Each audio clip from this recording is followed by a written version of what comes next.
How's it going, everybody? So in this video I just want to discuss some of the simple problems with epidemiological studies that show correlations between red meat consumption and higher levels of disease or greater risk of disease. They show correlations and associations between red meat and disease. So, um, First of all, we have to understand that correlation does not equal causation.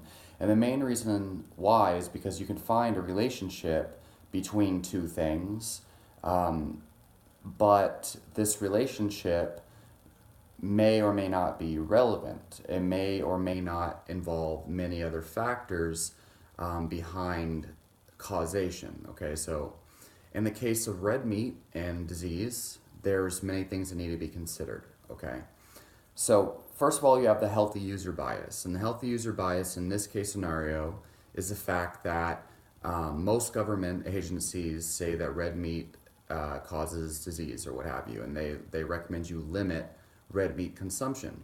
And so the people that eat less red meat a lot of times happen to be more health conscious.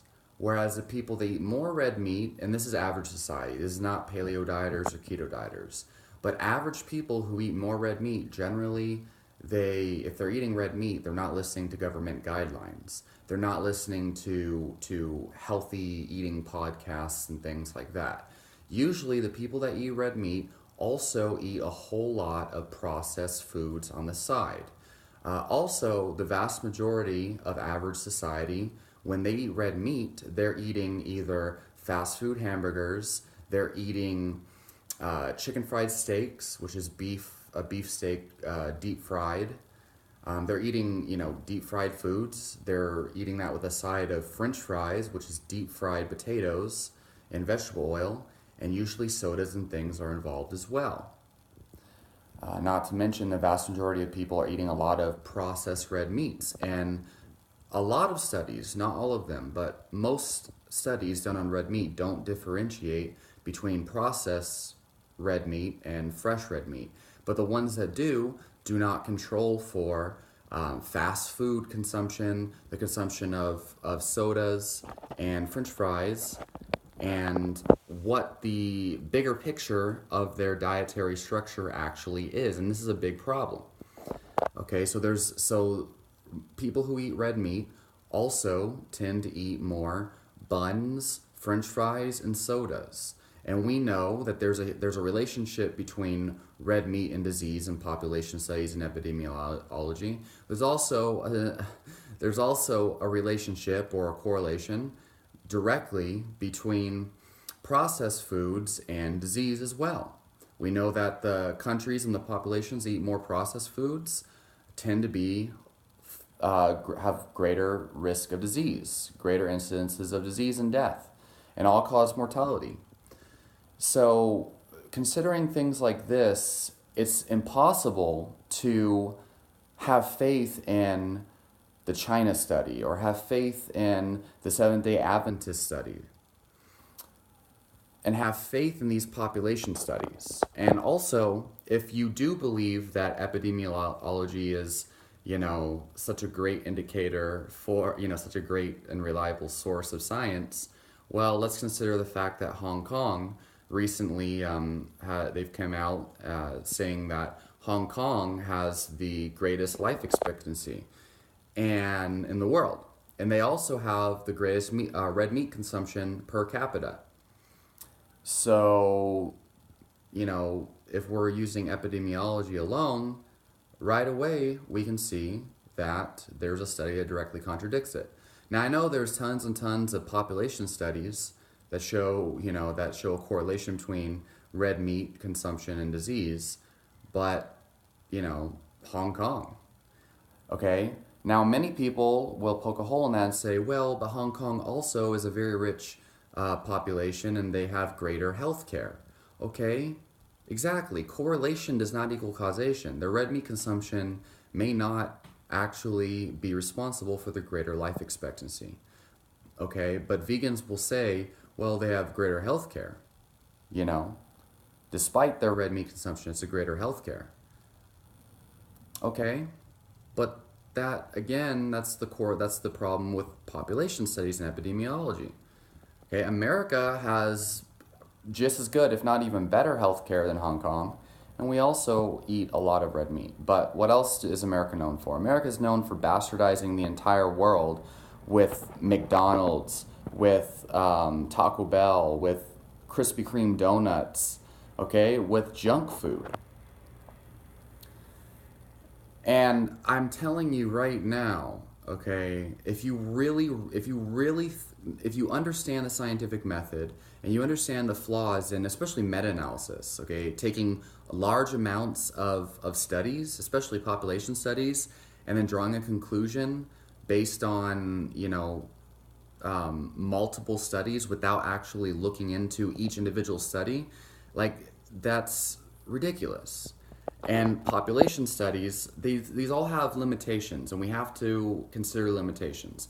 And when we're talking about health, using population studies and meta-analysis and observational trials, well, observational trials are much better, to determine these things, to determine try to say causation, like, oh, you should limit your red meat consumption because of these population studies. It's irresponsible and it's foolish, okay? It's one thing to make assumptions and admit that you have assumptions and ideas based on population studies, but it's another thing to be like, oh, like, red meat is going to kill you because population studies claim the people that eat more red meat have more disease. We have to, the more responsible way to look at this is something about people who eat red meat is causing disease. It doesn't mean it's the red meat, but there's an association, there's a relationship there. That's a fact. Okay, but true scientists, okay, people who don't have an agenda and really want to know the truth and are fascinated with the truth and information alone, they're going to be like, okay, they're going to look at the reality, the facts. I can tell you, everyone that I know that doesn't care about their health, whenever they eat red meat, they're definitely not going to stop themselves from eating the French fries, from eating the sodas, from drinking some beer, eating potato chips alongside their hot dogs, right? And there's a big difference between a hot dog with potato chips and a soda compared to a ribeye steak with broccoli, avocado, spinach, and green tea on the side. There's a big difference between people who drink Miller Lite and people who drink like a $20 bottle of wine per week or something. Most people who drink, these cheaper generic beers, they tend to binge drink. They tend to be the type of people that, are usually trying to get drunk. They're trying to eat, eating potato chips, and they're just lounging out on the couch. But people who drink red wine, maybe it's not the red wine that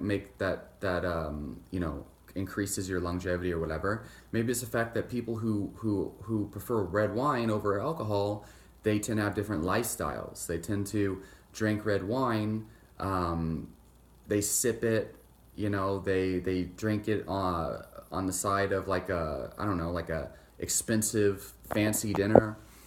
The point is, like, it's deeper than just the surface level results of the study, okay? And I really hope that people understand my comparison between beer, Miller Lite, and then a $20 bottle of red wine, okay?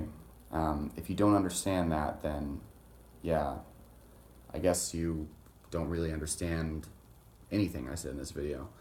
But the fact is, there's more to it than just, oh, red meat causes disease, okay? And in regards to correlation studies, population studies can only prove correlation. The fact is, there's a huge relationship between processed foods and disease, okay? And people who eat more red meat eat more processed foods. And in these studies, they don't control for processed food consumption. So the question is it the processed foods, or is it the red meat, or is it both? Most vegans would say it's both, but I think it's the processed foods. Leave your questions and comments down below and let me know what you think.